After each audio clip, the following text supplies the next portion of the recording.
એટલે આ દશા માનાથી વર્તો કરીને ઘરેથી દશા બિહારવાની પ્રથા છે એ કોઈ પણ બેન દીકરીએ દશા માના વર્ત હવે કરવાના નહીં. અને જેને દશામાં નડે એ બધા માને મારે અહીંયા મેલતી દો. હું એકલી ગાડી ફેરવું છું, દશામાં મારા ભેગા ગાડી ભરશે. અને નડે તો મને નડે, તમને કોઈ નડશે નહીં. બરોબર ને? પછી આ ભુવાનું ને એનું રહ્યું ને એ કંટ્રોલ મારું છે, પણ મહેરબાની કરીને કોઈ ભુવામાં ફસાતા નહીં. તમારું જે કર્મ છે એનું એ છે અગત્યનું છે. જેવું કર્મ કરશો એવું ભોગવશો. અને એવા તમને ભ્રમમાં ઘાલશે કે તમને આર્થિક બરબાદ કરશે, સામાજિક બરબાદ કરશે, કુટુંબમાં બરબાદી લાવશે, અને એવી વ્યમ ઘાલશે તો આખો પરિવાર વેરવિખેર કરશે.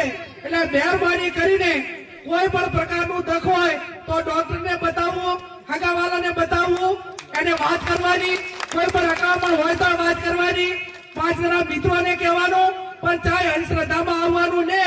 અને ભોપા જો આખા તેનું બધું મટાડી દેતા હોય તો હું કેશોદી આ સાહેબ બે તમે કોઈ ભોપાની બાધા રાખો અને અમે તમારે અહીંયા કોઈ પણ કામ ના કરા અને ચૂંટણીમાં ફોર્મ ભરા દીધા તો એ ભોપો આવશે.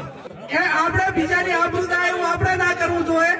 પણ આપણી આબરૂ પર મોટા ભૂપે હાથ નાખ્યો હોય તો આપણે સમાજે એક થઈ તમે આ બાબતમાં હું એટલું કહું અત્યારે બધા છે કે એક સામાન્ય વાદીમાંથી કોઈ છોકરી લઈ જાય ને તો આખો સમાજ ભેગો થઈ જાય.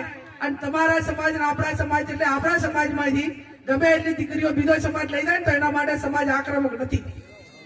અને એટલા માટે ક્યાંક ને ક્યાંક મોટી તકલીફો ઉભી થાય રહી છે. એટલે આપણે કોઈને આબરૂ ઉપર કે કોઈની દીકરી લાવી નહીં અને આપણી દીકરી કોઈ લઈ જાય તો આકાશ પાતાળ કરીને જે કરવું પડે એને લાયો પાર મેળવો. એટલે